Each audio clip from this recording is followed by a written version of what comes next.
Hello guys, welcome to the another video of biz brains. आज मैं एक और चैप्टर लेके आई हूँ आपके लिए टू समराइज इट, जो कि है 10th की CBSE की जो एक हमारे पास सप्लीमेंट्री रीडर दी गई है फुटप्रिंट्स विदाउट फीट, उसका फर्स्ट चैप्टर है जिसका नाम है द ट्रायम्फ ऑफ सर्जरी। और इसके जो राइटर हैं वो हैं James Herriot. Let me tell you something about the writer first. अगर हम राइटर की बात करें तो वो एक वैट सर्जन रह चुके हैं और साथ ही साथ राइटर भी हैं। वैट सर्जन मैं आपको बता दूं कि जो वेटरनरी डॉक्टर्स होते हैं, वेटरनरी सर्जन्स होते हैं, उनको वैट सर्जन भी बोलते हैं। वेटरनरी इन द सेंस कि जो हम जो एनिमल्स का ट्रीटमेंट करते हैं बेसिकली, उनको हम वेटरनरी डॉक्टर्स बोलते हैं। तो जो हमारे जेम्स हैरियट हैं ये बेसिकली एक वेटरनरी सर्जन रह चुके हैं।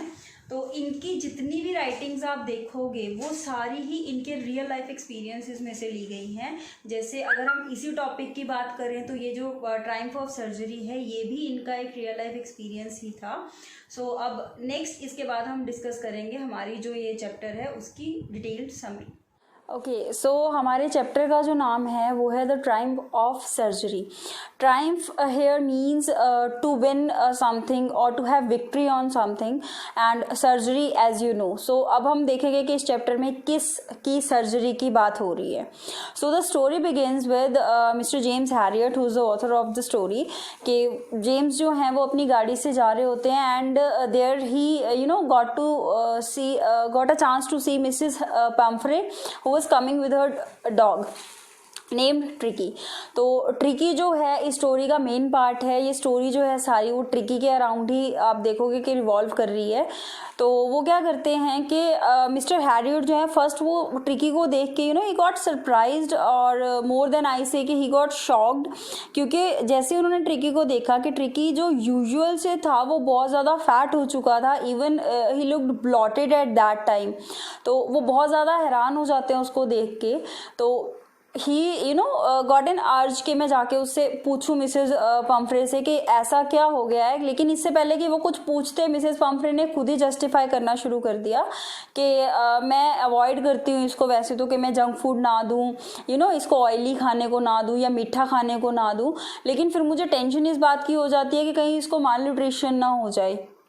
और यहाँ पे ट्रिकी जो है वो बहुत ही ज़्यादा पैम्पर्ड है, क्योंकि उसकी जो ऑनर है मिसेस पम्फ्रे, वो उसको बहुत ज़्यादा पैम्पर करके रखती हैं। उसके लिए स्पेशली सर्वेंट्स हैं एट हर होम जो उसकी टेक केयर करते हैं पूरा टाइम। तो इसीलिए वो जो ट्रिकी है वो बहुत ज़्यादा पैम्पर्ड है एक तरह से। और सेकेंडली वो ग्रीडी भी है, इसीलिए उसको जो कुछ भी दिया जाता है खाने को वो कभी उस चीज़ को मना नहीं करता है। और ना ही being very caring towards tricky, Mrs Pomfrey जो है उसको मना कर पाती हैं कि हाँ इसको ये चीज़ नहीं देनी है। इवन वो उसको ओवरफीड करने लग गई थी। तो इसके ऊपर ये जैसे ही ये सब मिस्टर जेम्स को पता चलता है तो वो उनको एक सीरियस नोट में समझाते हैं मिसेस पम्फ्रे को कि आपको इसको इतना ओवर ईट करवाना या इतना कुछ देना उसको बंद करना पड़ेगा, because you can clearly the symptoms can be clearly seen on tricky कि वो ऑलरेडी इतना फैट हो चुका है। तो यहाँ से मिस्टर हैरियट को पता चल चुका था कि कहीं ना कहीं अब उसको बीमार होने वाला है ट्रिकी जो है। जो हैं मिसेस पम्फ्रे को ये बात बताते हैं कि अब आपको इसको ओवरफीड नहीं करना है, इसका ध्यान रखना है। तो ये बात सुन के मिसेस पम्फ्रे जो हैं वो थोड़ी सैड हो जाती हैं, थोड़ी उदास हो जाती हैं कि ट्रिकी जो कि मेरा इतना प्यारा है, इतना प्यारा डॉग है, मैं उसको कैसे रेजिस्ट कर सकती हूँ, कैसे उसकी फेवरेट चीज़ें जो हैं उसको देने से मना कर सकती हूँ।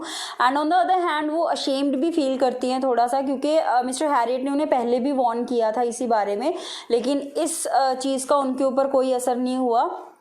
Still she kept on doing what she was doing at that time. So अब जो है Mrs Pomfrey she promised mister Harriet कि अब इसके बाद जो है इस इंसिडेंट के बाद वो उसको ओवरफीड नहीं करेंगी। she'll definitely take care of her dog.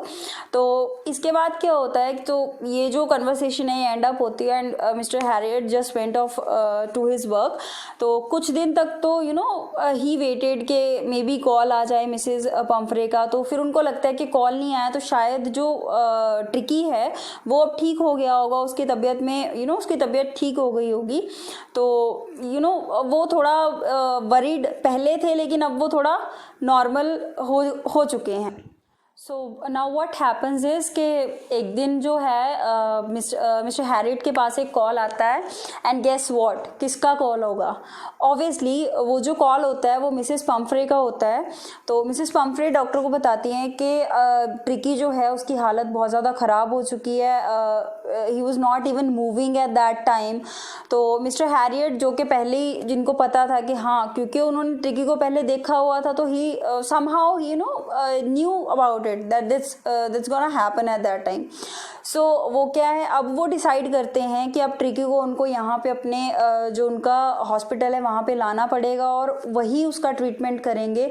अगर वो ट्रिकी को अपने हिसाब से ट्रीट करते हैं तो ऑब्वियस सी बात है कि वो ज़्यादा अच्छे से उसकी जो नीड्स हैं उसको कंप्लीट कर पाएंगे और उसको ओवरफीड नहीं करेंगे, जैसा कि मिसेस पम्फ्रे कर रही थी। और एक चीज़ और है कि जो मिस्टर हैरियट हैं वो खुद ये डिसाइड करते हैं कि मैं खुद जाऊँगा ट्रिकी को पिक करने, क्योंकि अब उसको हॉस्पिटलाइज करना है तो उसको घर से पिक करना पड़ेगा। तो इसलिए उन्होंने बोला कि मैं खुद जाऊंगा उसको पिक करने के लिए, ताकि जो मिसेस पम्फ्रे हैं, जो ऑनर हैं, कि उनको इस चीज़ की तसल्ली रहे, इस चीज़ की सेटिस्फेक्शन रहे कि हाँ, tricky is in safe hands now. क्योंकि अगर वो किसी एम्प्लॉय को भेजेंगे तो शायद वो उसके साथ उसको ना आने देते। सो जो मिस्टर हैरियट हैं वो खुद जाते हैं उसको, ट्रिकी को वहाँ पे पिक करने के लिए। सो जब जो मिस्टर हैरियट हैं वो ट्रिकी को लेने पहुंचते हैं मिसेस पम्फ्रे के घर पे, तो क्या देखते हैं कि जैसे वो ट्रिकी को लेने के लिए जाते हैं तो उसके पीछे उसका जितना भी सामान होता है ट्रिकी का, yes, a dog has bundles of things. तो पीछे उसके बाउल्स आ रहे होते हैं, उसकी कटलरी आ रही होती है, बाउल्स इन द सेंस कि उसका dinner bowl is different and breakfast bowl is different, and other than that उसके जितने भी ब्लैंकेट्स हैं, जो भी उसके डल्स वगैरह हैं, वो सारे उसके पास लेके वो आ रहे होते हैं। तो Mrs Pomfrey was very worried के बेचारा मेरा ट्रिकी जो मेरे बिना रहता नहीं है, तो वो कैसे रहेगा इतने दिन। तो क्या होता है कि मिस्टर हैरियट जो हैं वो उनको अपनी सर्जरी में लेके आते हैं। तो mister Harriet somehow knew that कि ये जो डॉग है ये बहुत ही ज़्यादा पैम्पर्ड है और ग्रीडी, तो ऑब्वियस सी बात है वो था ही। तो क्योंकि उसको एक्चुअली सर्जरी की ज़रूरत नहीं थी, यहाँ पे कोई सर्जरी या उसका कोई मेडिकल ट्रीटमेंट नहीं होने वाला था। बीइंग वेटरनरी डॉक्टर, उनको पता था कि इसकी प्रॉब्लम कहाँ पे है। उसको मेनली ओवर ईट किया गया था, ठीक है, तो जिसकी वजह से उसकी जो बॉडी थी वो ब्लॉटेड लग रही थी और इसी वजह से वो फैट हो रहा था। तो इसी चीज़ का वो जो था ट्रीटमेंट जो था वो करने वाले थे यहाँ पे ला के उसको। तो जैसे ही जो मिस्टर हैरियट है उसको सर्जरी में लेके आते हैं, तो बाकी के जो डॉग्स होते हैं तो वो एकदम से आते हैं ट्रिकी के पास, वो उसको स्निफ करते हैं और देखते हैं कि उनके लिए ऑब्वियस सी बात है एक नया डॉग आया है। लेकिन on the other hand tricky जो है वो कोई भी इंटरेस्ट शो नहीं करता, कोई मूवमेंट शो नहीं करता। तो वो जस्ट एक जगह पे बैठ जाता है और वहीं पे बैठा रहता है। तो मिस्टर हैरियट जो हैं, instead of giving some medications, वो डिसाइड करते हैं कि I treat it in a natural way. तो वो डिसाइड क्या करते हैं कि अभी मैं इसको कुछ दिन तक वाटर डाइट पे रखूंगा, मैं इसको कुछ भी खाने के लिए नहीं दूंगा, सिर्फ इसको पानी ही दूंगा, क्योंकि ऑब्वियसली उसने इतना ज़्यादा उसे ओवरफीड कर रखा था। तो उसको किसी ना किसी तरीके से ठीक करना, उनको इसी तरह से उसको ठीक करना था। तो अब उन्होंने क्या किया कि फर्स्ट डे उसको कुछ भी सॉलिड खाने को नहीं दिया, अदर देन दैट उसको सिर्फ पानी पे रखा। तो by the end of second day अब उसने थोड़ा बहुत ठीक फील करना स्टार्ट किया ट्रिकी ने। एंड उस टाइम पे क्या हुआ कि उसने अब देखा कि बाकी जो सराउंडिंग्स है मेरी, उसकी ऑब्वियस सी बात है ट्रिकी की जो सराउंडिंग्स थी वो कम्प्लीटली चेंज हो चुकी थी। क्योंकि जब वो मिसेस पम्फ्रे के घर पे था तो it was kept as a child, एक छोटे बच्चे की तरह उसको रखा जाता था। लेकिन यहाँ पे क्या है कि उसके साथ के अदर डॉग्स भी हैं यहाँ पे, तो वो यहाँ पे उतना पैम्पर्ड नहीं है, उतना क्या, ये तो यहाँ पे तो उसको बिल्कुल भी पैम्परिंग नहीं मिल रही है। तो अब क्या है कि पहले तो वो थोड़ा सा रेजिस्ट कर रहा था अपने आप को, लेकिन बाद में उसने धीरे धीरे क्या हुआ कि जैसे उसके डेज स्पेंड होने लगे वहाँ पे, तो उसने उतना ही एक्टिव होना शुरू कर दिया। वो दूसरे डॉग्स के साथ खेलने में भी इंटरेस्टेड होता था, और इवन जैसे डॉग्स छोटी छोटी एक दूसरे के साथ फाइट्स करते हैं, वो उनमें भी भी इन्वॉल्व होने लगा। तो खाना जो सब डॉग्स को मिलता था वही खाना ट्रिकी को मिलता था, तो वो ऑब्वियस सी बात है उसको भी इजीली वो खा भी रहा था, और वो धीरे धीरे जो था उसमें रिकवरी जो थी वो शो होने लग गई। व्हाट हैपन्स देन के अब काफ़ी दिन हो गए थे क्योंकि ट्रिकी को सर्जरी में, तो मिसेस पैम्फ्रे जो थी वो ऑफन उनको कॉल करके मिस्टर हैरियट को पूछती रहती थी कि हाँ ट्रिकी की तबीयत कैसी है या वो रिकवर कर रहा है कि नहीं। जब उनको एक पॉजिटिव रिस्पॉन्स मिलता था मिस्टर हैरियट से, लेकिन क्या था कि वो ना सेटिस्फाई नहीं हो पाती थी उस रिप्लाई से कि पता नहीं शायद वो झूठ ही ना बोल रहे हो मुझसे, मेरा ट्रिकी पता नहीं कैसा होगा कैसा नहीं होगा। Then what happens one day is कि जो मिस्टर हैरियट हैं वो एक वर्ड यूज़ करते हैं कॉन्वलेस्किंग। तो ये वर्ड डेफिनेटली सुनने में भी जैसे लगता है, तो इसका जो है काफ़ी अच्छा इम्पैक्ट पड़ता है मिसेस पैम्फ्रे पे। तो मिस्टर हैरियट बताते हैं कि जैसे ही मैंने ये वर्ड यूज़ किया कॉन्वलेस्किंग, तो उनको कहीं ना कहीं सेटिस्फेक्शन हुई कि हाँ शायद अब मेरा ट्रिकी जो है वो ठीक हो रहा है। यहाँ कॉन्वलेस्किंग जो वर्ड उन्होंने यूज़ किया इसका मतलब बहुत सिंपल है, दैट इज़ कि जब कोई पर्सन बहुत ज़्यादा इलनेस से रिकवरी करता है थ्रू मेडिकल ट्रीटमेंट, तो उस प्रोसेस को या उस सारे ट्रीटमेंट के लिए द वर्ड इज़ यूज कॉन्वलेस्किंग। तो इसमें क्या था कि ये सुनने के बाद जो मिसेस पैम्फ्रे थी उनको काफ़ी ज़्यादा सेटिस्फेक्शन हुई ये सुनने के बाद। तो यहाँ पे क्वेश्चन ये राइज होता है कि जब मिस्टर हैरियट ने कोई मेडिकल ट्रीटमेंट देना ही नहीं था, कोई सर्जरी करनी ही नहीं थी, तो फिर उन्होंने उसको हॉस्पिटलाइज क्यों किया? क्योंकि यहाँ पे जितना मैंने आपको भी बताया है कि उसको उन्होंने सिर्फ एक नेचुरल डाइट पे रखा हुआ था जो उसको घर पे भी मिल जाती। But yes, here Mr Herriot definitely knew कि जो मिसेस पैम्फ्रे हैं वो उनकी बात अब नहीं मानेगी। जब उन्होंने पहले नहीं मानी तो अब वो क्यों मानेगी, है ना, क्योंकि वो ऑलरेडी इतना पैम्पर करके रखती थी अपने डॉग को। तो इसीलिए उनको पता था कि जो ट्रीटमेंट अगर मैं उनको मिसेस पैम्फ्रे को ये भी बोलूँगा ना कि घर पे ट्रिकी को रख के ये चीज़ें देनी है या ये चीज़ें नहीं देनी है, स्वीट्स नहीं देनी है, ऑयली या जंक फूड नहीं देना है, तो मिसेस पैम्फ्रे उसको रिजिस्ट नहीं कर पाएंगी ट्रिकी को। तो वो उसको ऑब्वियस सी बात है वो उसको फिर से ओवरफीड करेंगी, जो कि ट्रिकी के लिए अच्छा नहीं था, क्योंकि instead of taking care of tricky वो उसको हार्म कर रही थी। उसकी हेल्थ पे कितना बुरा इफेक्ट पड़ा था इस चीज़ से। तो यही रीज़न था कि जो मिस्टर हैरियट हैं वो ट्रिकी को अपनी सर्जरी में लेके आए थे ट्रीटमेंट के लिए। अब ट्रिकी जो है ऑब्वियसली अब उसकी रिकवरी शुरू हो गई है, लेकिन मिसेस पैम्फ्रे का जो कंसर्न था वो नहीं ख़त्म हो रहा था। अब आई वुड अब आ रहा है इस स्टोरी में एक इंटरेस्टिंग पार्ट जो कि मुझे पर्सनली बहुत अच्छा लगता है। अब क्या है कि मिसेस पैम्फ्रे ऑब्वियसली वो उनका पैम्पर डॉग है ना, तो वो सर्जरी में भी उसके लिए डेली बेसिस पे फ्रेश एग्स आते रहते थे उसके लिए, और ट्रिकी के लिए वाइन आती थी। Yes, you got me right कि हाँ एक डॉग के लिए वाइन आती थी। क्यों आती थी? ताकि वो जो वाइन है उसका जो ब्लड है उसको एनरिच कर सके। तो अब व्हाट डू यू थिंक कि जो मिस्टर हैरियट ने उसको वाटर डाइट पे रखा हुआ था, है ना, नेचुरली उसको ठीक कर रहे थे, तो क्या वो उसको एग्स और वाइन वो देते होंगे? No, never. क्या होता था कि अब ये सारा स्टफ जो था ये डेली बेसिस पे मिसेस पैम्फ्रे जो थी वो भेजती थी ट्रिकी के लिए, लेकिन इसको कंज्यूम कौन करता था? यस, मिस्टर हैरियट और उनका स्टाफ जो था वो लोग इसको खुद कंज्यूम करते थे। उन्होंने इवन ये रूटीन बनाई हुई थी कि अब हम 2 ग्लासेस वाइन के जो हैं वो बिफोर लंच पियेंगे, और डिनर के लिए हम जो है वो 2 ग्लासेस और पियेंगे। तो उनके लिए एक तरह से ट्रिकी को तो वो कुछ भी नहीं दे रहे थे, लेकिन वो जो सारा स्टफ था वो लोग खुद कंज्यूम करने लग गए थे। यहाँ पे एक बात और मिस्टर हैरियट ने बताई है कि उनके लिए अब ये थोड़ा डिफिकल्ट हो रहा था, क्योंकि ट्रिकी ने तो रिकवर करना शुरू कर दिया था, अब वो काफ़ी ज़्यादा एक्टिव हो चुका था। सो अब उन्होंने mister Harriet what said is कि अब मुझे लगता है मुझे ट्रिकी को वापस भेजना मेरे लिए थोड़ा सा मुश्किल लग रहा है। मुश्किल क्यों लग रहा था? क्योंकि जैसे ही ट्रिकी चला जाएगा तो जो स्टफ उनके लिए आ रहा था, जो उनके लिए डाइट जो ट्रिकी के लिए थी, इधर वो कंज्यूम कर रहे थे, तो वो उनको आनी ऑब्वियसली बंद हो जाएगी।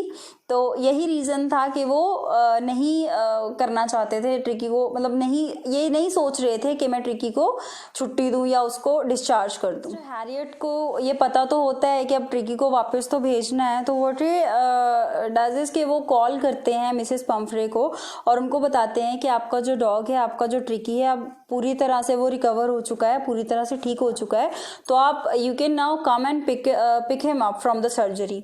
तो ये जैसे ही फ़ोन डिस्कनेक्ट होता है, थोड़ी ही देर बाद उसी दिन एक गाड़ी रुकती है सर्जरी के बाहर, एंड गेस व्हाट, किसकी गाड़ी होगी वो?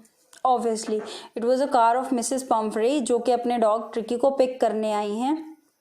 तो जैसे ही वो गाड़ी से उतरती हैं और ट्रिकी जैसे ही अपनी ऑनर को देखता है, वो एकदम से अपने मिस्टर हैरियट के हाथों से निकल के अपनी ऑनर के पास जाता है, and he showed some affection towards her owner, क्योंकि वो उनको ऑब्वियसली काफ़ी दिनों बाद मिला है, तो वो अपना अफेक्शन जो है, अपना प्यार जो है अपनी ऑनर को दिखाता है। नाउ मिसेस पेम्फ्रे जो हैं वो बहुत ज़्यादा खुश हो जाती हैं अपने डॉग ट्रिकी को इतना एक्टिव, इतना प्लेफुल देख के, कि वो यकीन नहीं कर पाती हैं कि उनका डॉग जब आया था तब वो किस पोजीशन में था, अब जब वो उसको लेके जा रही हैं तो अब वो किस सिचुएशन में है या किस तरह से कितना एक्टिव है। तो वो बहुत ज़्यादा ओवरवेल्म्ड हो गई थी उस टाइम पे ट्रिकी को देख के, एंड वो उन्होंने मिस्टर हैरियट को बोला कि मुझे समझ नहीं आ रहा कि मैं आपको थैंक्स कैसे करूं या मैं आपका धन्यवाद कैसे करूं, ये सच में ही एक ट्रायम्फ ऑफ सर्जरी है। यस, यहाँ पे हमारा जो टाइटल है इसी सिचुएशन या इसी सिनेरियो के ऊपर बेस्ड है, ट्रायम्फ ऑफ सर्जरी। लेकिन हमें कहीं ना कहीं पता है कि कोई सर्जरी की ही नहीं गई है, राइट। सो मिस्टर हैरियट जो हैं वो भी कहीं ना कहीं वो थोड़े से सैड हैं। यस, उनके सैडनेस का रीज़न जो है वो ये है कि ट्रिकी जो है अब वो चला जाएगा, और ट्रिकी के जाने से क्या है कि जो उनको एग्स और वाइन्स के जो उनके वो एंजॉय करते थे अपने डिनर्स को और लंच को, तो ऑब्वियस सी बात है वो उनका मिस हो जाएगा। लेकिन yes, being a surgeon, being a doctor, वो खुश बहुत हैं कि उनका जो डॉग है, जो मिसेस पेम्फ्रे का डॉग है, वो अब ठीक हो चुका है और अब उसको वो अपने घर ले जा चुकी हैं। तो यहाँ पे जो है स्टोरी जो है वो ख़त्म होती है। तो इसमें हम क्या देखते हैं कि एक छोटा सा चेंज जो है, change in the environment of an animal, उससे क्या होता है कि छोटे से चेंज की वजह से जो ट्रिकी की हमें पहले एक्सप्लेनेशन पता चली थी कि वो बहुत ही ज़्यादा फैट था, बल्की था, ब्लॉटेड था, वो उसका जो एनवायरनमेंट था, जैसे ही वो चेंज किया, जैसे ही उसको अपने साथ वाले डॉग्स की कंपनी मिली, या उसकी जो डाइट थी, स्ट्रिक्ट डाइट जो उसको दी गई थी, क्योंकि पहले उसको ओवरफीड किया जाता था, लेकिन जब उसको प्रॉपर डाइट मिली तो ऑब्वियस ही बात है उसने जो सिम्टम्स जो उसके बीमार था वो, या जो भी उसमें फैट था, तो वो सारा ख़त्म हो गया था। Rather he became active, playful. तो यहाँ पे जो हमारी स्टोरी है ये यहीं पे ख़त्म होती है। इससे रिलेटेड और वीडियोस के लिए, चैप्टर नोट्स के लिए, फुटप्रिंट्स विदाउट फीट जो आपकी बुक जिसमें से मैंने चैप्टर करवाया, अगर इसके आपको और चैप्टर्स की वीडियो लेक्चर्स और पीडीएफ्स और नोट्स असाइनमेंट्स चाहिए हों तो प्लीज़ प्लीज़ प्लीज़ डाउनलोड कीजिए बिजब्रेन्स। इसमें आपको अदर देन इंग्लिश और भी सब्जेक्ट्स की वीडियो लेक्चर्स मिल जाएंगे और नोट्स एंड असाइनमेंट्स मिल जाएंगी। और हाँ, अगर आपको मेरा ये वीडियो अच्छा लगा हो तो प्लीज़ अपने फ्रेंड्स को भी शेयर कीजिए और हमारे चैनल को सब्सक्राइब कीजिए। Thank you.